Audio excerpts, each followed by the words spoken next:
બધા ફળોની ખેતી કરે છે અને એમણે કહ્યું કે જો આપણે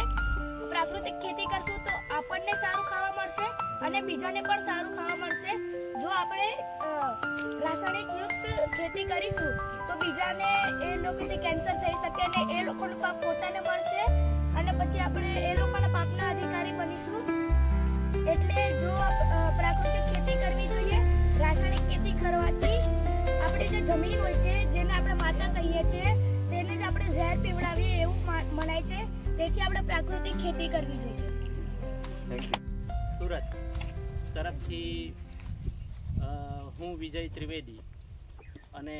અમારા ધોરણ 7ના વિદ્યાર્થીઓ આ એક આધુનિક ખેતી અને ખેડૂત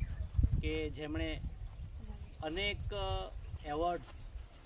પ્રાપ્ત કરેલા છે, એમના ખેતરની મુલાકાત લીધી અને આધુનિક ખેતી વિશે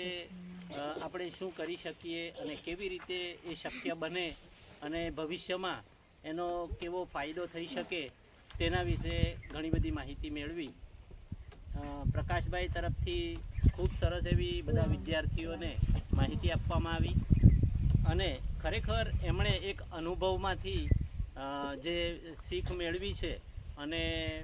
જે અત્યારે રાસાયણિક ખાતરોનો વધુ પડતો ઉપયોગ થઈ રહ્યો છે અને તેનાથી ઘણા બધા લોકોમાં કેન્સર જેવા રોગોનું થી પીડાય છે અને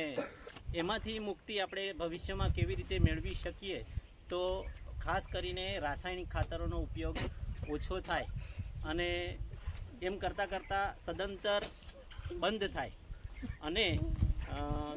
એની અવેજીમાં ટૂંકમાં આપણે આ જીવામૃત ખાતર બનાવીએ અને પ્રાકૃતિક ખેતી તરફ જો દરેક ખેડૂતો વળી જાય તો